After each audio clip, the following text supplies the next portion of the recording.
The Railway Children. Chapter 12. What Bobbie Brought Home.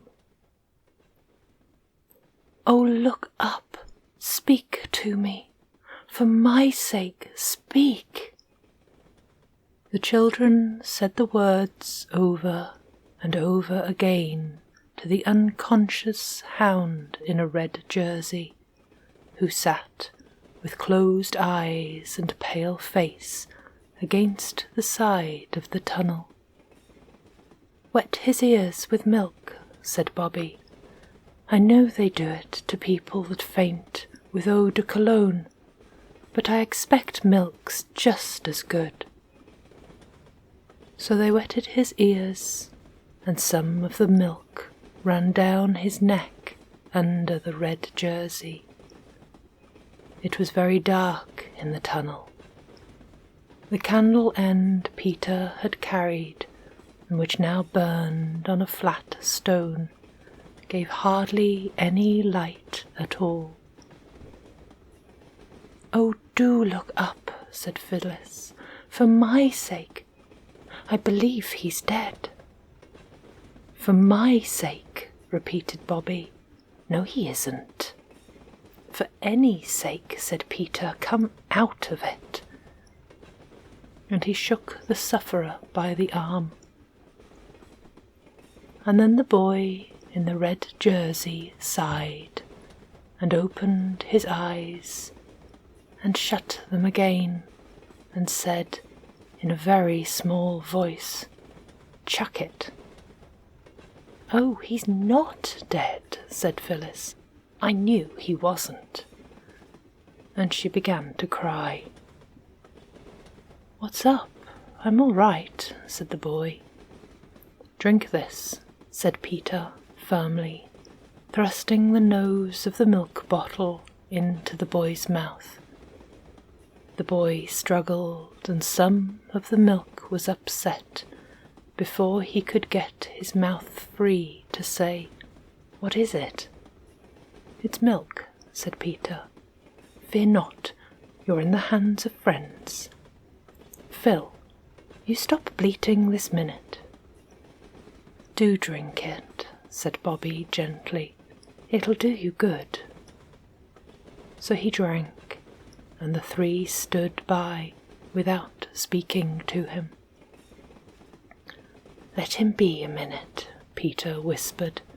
"He'll be all right as soon as the milk begins to run like fire through his veins." He was. "I'm better now," he announced. "I remember all about it." He tried to move, but the movement ended in a groan. "Bother, I've broken my leg," he said. "Did you tumble down?" asked Phyllis, sniffing. "Of course not. I'm not a kiddie," said the boy indignantly. "It was one of those beastly wires tripped me up. And then I tried to get up again. I couldn't stand, so I sat down. Gee willikins, it does hurt though. How did you get here?" "We saw you all go into the tunnel, and then we went across the hill to see if you all came out, and the others did, all but you, and you didn't. So we are a rescue party," said Peter with pride. "You've got some pluck, I will say," remarked the boy. "Oh, that's nothing," said Peter with modesty. "Do you think you could walk if we helped you?" "I could try," said the boy. He did try, but he could only stand on one foot, the other dragged in a very nasty way. "Here, let me sit down. I feel like dying," said the boy. "Let go of me. Let go quick." He lay down and closed his eyes. The others looked at each other by the dim light of the candle. "What on earth?" said Peter. "Look here," said Bobbie quickly. "You must go and get help. Go to the nearest house." "Yes, that's the only thing," said Peter. "Come on. If you take his feet, and Phil and I take his head, we could carry him to the manhole." They did it. It was perhaps as well for the sufferer that he had fainted again. "Now," said Bobbie, "I'll stay with him. You take the longest bit of candle, and, oh, be quick, for this bit won't burn long." "I don't think Mother would like me leaving you," said Peter doubtfully. "Let me stay, and you and Phil go." "No, no," said Bobbie. "You and Phil go, and lend me your knife, and I'll try to get his boot off before he wakes up again." "I hope it's all right what we're doing," said Peter. "Of course it's right," said Bobbie impatiently. "What else would you do? Leave him here all alone because it's dark? Nonsense. Hurry up, that's all." So they hurried up. Bobbie watched their dark figures and the little light of the little candle with an odd feeling of having come to the end of everything. She knew now, she thought, what nuns who were bricked up alive in convent walls felt like. Suddenly she gave herself a little shake. "Don't be a silly little girl," she said. She was always very angry when anyone else called her a little girl, even if the adjective that went first was not silly, but nice or good or clever. And it was only when she was very angry with herself that she allowed Roberta to use that expression to Bobbie. She fixed the little candle end on a broken brick near the red-jerseyed boy's feet. Then she opened Peter's knife. It was always hard to manage. A halfpenny was generally needed to get it open at all. This time Bobbie somehow got it open with her thumbnail. She broke the nail, and it hurt horribly. Then she cut the boy's bootlace and got the boot off. She tried to pull off his stocking, but his leg was dreadfully swollen, and it did not seem to be the proper shape. So she cut the stocking down very slowly and carefully.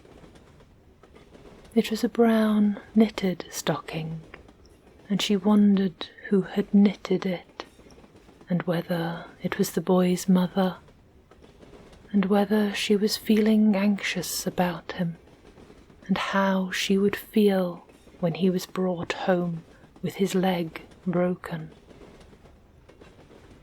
When Bobbie had got the stocking off and saw the poor leg, she felt as though the tunnel was growing darker, and the ground felt unsteady, and nothing seemed quite real. "Silly little girl," said Roberta to Bobbie, and it felt better. The poor leg, she told herself. It ought to have a cushion. Ah! She remembered the day when she and Phyllis had torn up their red flannel petticoats to make danger signals to stop the train and prevent an accident.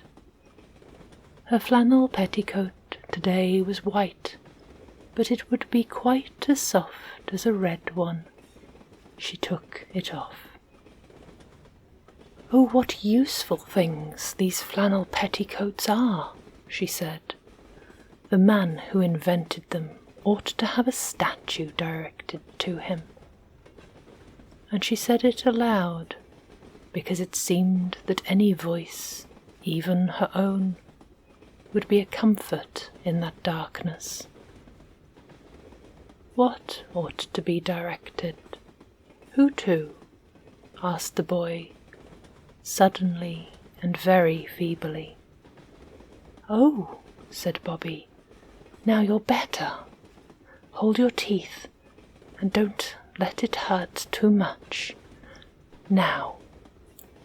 She had folded the petticoat, and lifting his leg laid it on the cushion of folded flannel. Don't faint again, please don't, said Bobbie as he groaned. She hastily wetted her handkerchief with milk and spread it over the poor leg. Oh, that hurts, cried the boy, shrinking. Oh, no, it doesn't. It's nice, really. What's your name? Said Bobbie. Jim. Mine's Bobbie. But you're a girl, aren't you? Yes, my long name's Roberta. I say, Bobbie. Yes. Wasn't there some more of you just now? Yes, Peter and Phil. That's my brother and sister. They've gone to get someone to carry you out. What rum names, all boys. Yes, I wish I was a boy, don't you? I think you're all right as you are. I didn't mean that. I meant, don't you wish you were a boy? But of course you are, without wishing. You're just as brave as a boy. Why didn't you go with the others? Somebody had to stay with you, said Bobbie. Tell you what, Bobbie, said Jim. You're a brick. Shake. He reached out a red jerseyed arm, and Bobbie squeezed his hand. I won't shake it, she explained, because it would shake you, and that would shake your poor leg, and that would hurt. Have you got a hanky? I don't expect I have. He felt in his pocket. Yes, I have. What for? She took it and wetted it with milk and put it on his forehead. That's jolly, he said. What is it? Milk, said Bobbie. We don't have any water. You're a jolly good little nurse, said Jim. I do it for Mother sometimes, said Bobbie. Not milk, of course, but scent or vinegar and water. I say, I must put the candle out now, because there mayn't be enough of the other one to get you out by. By George, he said, you think of everything. Bobbie blew. Out went the candle. You have no idea how black, velvety the darkness was. I say, Bobbie, said a voice through the blackness. Aren't you afraid of the dark? Not very. That is... Let's hold hands, said the boy. And it was really rather good of him, because he was like most boys of his age, and hated all material tokens of affection, such as kissing and holding of hands. He called all such things pawings, and detested them. The darkness was more bearable to Bobbie now that her hand was held in the large rough hand of the red-jerseyed sufferer, and he, holding her little smooth hot paw, was surprised to find that he did not mind it so much as he expected. She tried to talk, to amuse him, and take his mind off his sufferings, but it was very difficult to go on talking in the dark, and presently they found themselves in silence, only broken now and then by a "You all right, Bobbie?" or an "I'm afraid it's hurting you most awfully, Jim. I am so sorry." And it was very cold. Peter and Phyllis tramped down the long way of the tunnel towards daylight, the candle grease dripping over Peter's fingers. There were no accidents, unless you count Phyllis's catching her frock on a wire and tearing a long, jagged slit in it, and tripping over her bootlace when it came undone, or going down on her hands and knees, all four of which were grazed. "There is no end to this tunnel," said Phyllis, and indeed it did seem very, very long. "Stick to it," said Peter. "Everything has an end, and you'll get to it if you only keep all on." Which is quite true, if you come to think of it, and a useful thing to remember in seasons of trouble, such as measles, arithmetic, impositions, and those times when you're in disgrace and feel as though no one could ever love you again, and you could never, never again love anybody. "Hooray!" said Peter suddenly. "There's the end of the tunnel. Looks like a pinhole in a bit of black paper, doesn't it?" The pinhole got larger. Blue lights lay along the sides of the tunnel. The children could see the gravel way that led in front of them. The air grew warmer and sweeter. Another 20 steps, and they were out in the good, glad sunshine, with the trees on both sides. Phyllis drew a long breath. "I'll never go into a tunnel again as long as ever I live," said she. "Not if there are 20, 100, 1,000 millions hounds inside with red jerseys and their legs broken." "Don't be a silly cuckoo," said Peter, as usual. "You'd have to." "I think it was very brave and good of me," said Phyllis. "Not it," said Peter. "You didn't go because you were brave, but because Bobbie and I aren't skunks. Now where's the nearest house, I wonder? I can't see anything here for the trees." "There's a roof over there," said Phyllis, pointing down the line. "That's the signal box," said Peter. "And you know you aren't allowed to speak to signalmen on duty. It's wrong." "I'm not near so afraid of doing wrong as I was of going into that tunnel," said Phyllis. "Come on." And she started to run along the line. So Peter ran too.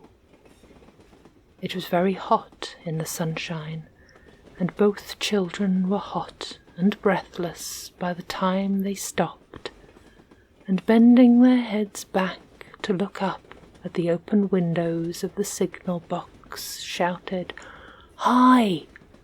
as loud as their breathless state allowed. But no one answered. The signal box stood quiet as an empty nursery, and the handrail of its steps was hot to the hands of the children as they climbed softly up. They peeped in at the open door. The signalman was sitting on a chair, tilted back against the wall, his head leaned sideways and his mouth was open. He was fast asleep.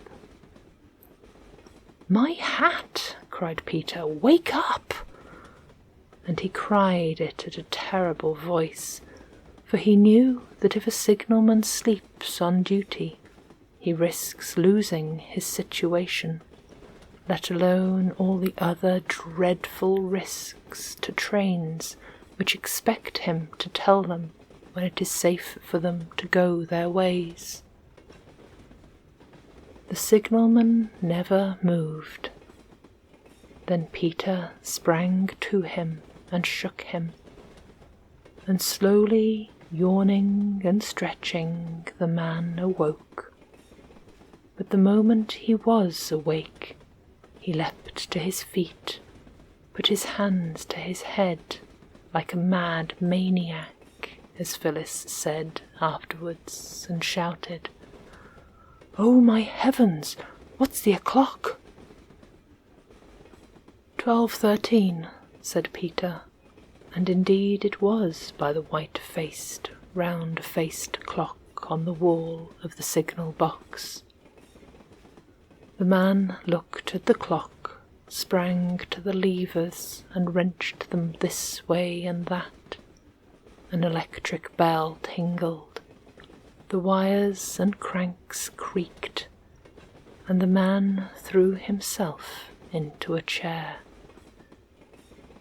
He was very pale, and the sweat stood on his forehead like large dewdrops on a white cabbage, as Phyllis remarked later. He was trembling too. The children could see his big hairy hands shake from side to side, with quite extra-sized trembles, to use the subsequent words of Peter. Then suddenly he cried, "Thank God! Thank God you came when you did! Oh, thank God!" And his shoulders began to heave, and his face grew red again, and he hid it in those large hairy hands of his. "Oh, don't cry, don't," said Phyllis. "It's all right now." And she patted him on one big, broad shoulder, while Peter conscientiously thumped the other. But the signalman seemed quite broken down, and the children had to pat him and thump him for quite a long time before he found his handkerchief, a red one with mauve and white horseshoes on it, and mopped his face and spoke. During this patting and thumping interval, a train thundered by. "I'm downright ashamed, that I am," were the words of the big signalman when he stopped crying. "Snivelling like a kid." Then suddenly he seemed to get cross. "And what was you doing up here anyway?" he said. "You know it ain't allowed." "Yes," said Phyllis. "We knew it was wrong, but I wasn't afraid of doing wrong, and so it turned out right. We aren't sorry we came." "Lord love you, if you hadn't a come—" and he stopped, and then went on. "It's a disgrace, so it is, sleeping on duty, if it has to come to be known, even as it is, when no harm's come of it." "It won't come to be known," said Peter. "We aren't sneaks." "All the same, you oughtn't to sleep on duty. It's dangerous." "Tell me something I don't know," said the man. "But I couldn't help it. I'd known well enough just how it'd be, but I couldn't get off. They couldn't get no one to take my duty. I tell you I ain't had 10 minutes sleep this last 5 days. My little chap's ill, pneumonia, the doctor says, and there's no one but me and his little sister to do for him. That's where it is. The gell must have her sleep. Dangerous? Yes, I believe you. Now go and split on me if you like. Of course we won't, said Peter indignantly. But Phyllis ignored the whole of the signalman's speech, except the first 6 words. You asked us, she said, to tell you something you don't know. Well, I will. There's a boy in the tunnel over there with a red jersey and his leg broken. What do you want to go into the bloomin' tunnel for, then? Said the man. Don't you be so cross, said Phyllis kindly. We haven't done anything wrong except coming and waking you up, and that was right, as it happens. Then Peter told how the boy came to be in the tunnel.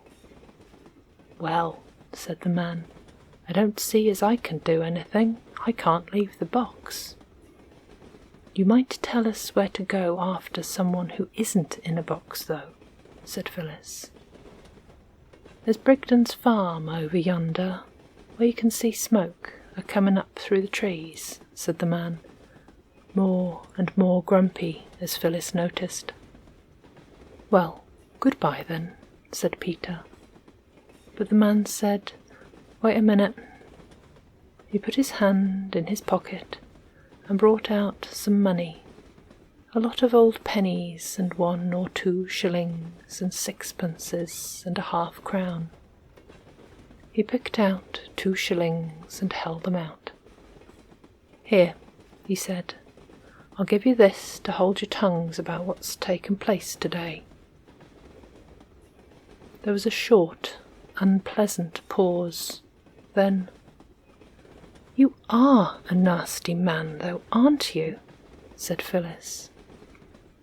Peter took a step forward and knocked the man's hand up, so that the shillings leapt out of it and rolled on the floor. If anything could make me sneak, that would, he said. Come, Phil. And marched out of the signal box with flaming cheeks. Phyllis hesitated. Then she took the hand, still held out stupidly, that the shillings had been in. I forgive you, she said, even if Peter doesn't. You're not in your proper senses, or you'd never have done that. I know want of sleep sends people mad.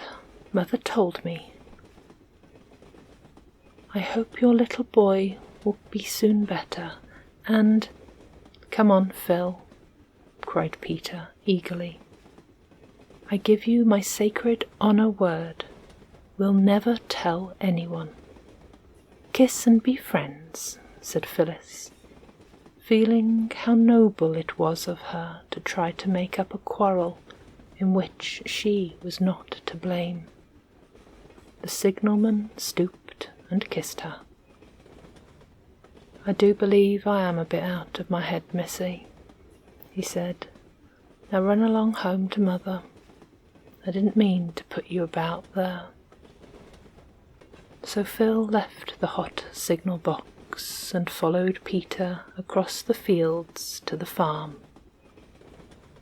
When the farm men, led by Peter and Phyllis, and carrying a hurdle covered with horse cloths, reached the manhole in the tunnel, Bobbie was fast asleep, and so was Jim. Worn out with the pain, the doctor said afterwards. Where does he live? The bailiff from the farm asked when Jim had been lifted on to the hurdle. In Northumberland, answered Bobbie. I'm at school at Maybridge, said Jim. I suppose I've got to get back there somehow. Seems to me the doctor ought to have a look in first, said the bailiff. Or bring him up to our house, said Bobbie. It's only a little way by the road. I'm sure Mother would say we ought to. Will your ma like you bringing home strangers with broken legs?" "She took the poor Russian home herself," said Bobbie. "I know she'd say we ought." "All right," said the bailiff. "You ought to know what your ma'd like. I wouldn't take it upon me to fetch him up to our place without I ask the missus first, and they call me the master too." "Are you sure your mother won't mind?" whispered Jim. "Certain," said Bobbie. "Then we're taking him up to Three Chimneys," said the bailiff. "Of course," said Peter. "Then my lad shall nip up to the doctor's on his bike and tell him to come down there. Now, lads, lift him quiet and steady. 1, 2, 3. Thus it happened that Mother, writing away for dear life at a story about a duchess, a designing villain, a secret passage, and a missing will, dropped her pen as her workroom door burst open, and turned to see Bobbie, hatless and red with running. "Oh, Mother," she cried, "do come down. We found a hound in a red jersey in the tunnel, and he's broken his leg, and they're bringing him home." "They ought to take him to the vet," said Mother, with a worried frown. "I really can't have a lame dog here." "He's not a dog, really. He's a boy," said Bobbie, between laughing and choking. "Then he ought to be taken home to his mother." "His mother's dead," said Bobbie, "and his father's in Northumberland. Oh, Mother, you will be nice to him. I told him I was sure you'd want us to bring him home. You always want to help everybody." Mother smiled, but she sighed too. "It is nice that your children should believe you willing to open house and heart to any and everyone who needs help. But it is rather embarrassing sometimes too when they act on their belief." "Oh well," said Mother, "we must make the best of it." When Jim was carried in, dreadfully white and with set lips whose red had faded to a horrid bluey violet colour, Mother said, "I'm glad you brought him here. Now, Jim, let's get you comfortable in bed before the doctor comes." And Jim, looking at her kind eyes, felt a little warm, comforting flush of new courage. "It'll hurt rather, won't it?" he said. "I don't mean to be a coward. You won't think I'm a coward if I faint again, will you? I really and truly don't do it on purpose, and I do hate to give you all this trouble." "Don't you worry," said Mother. "It's you that have trouble, you poor dear, not us." And she kissed him just as if he had been Peter. "We love to have you here, don't we, Bobbie?" "Yes," said Bobbie, and she saw by her mother's face how right she had been to bring home the wounded hound in the red jersey.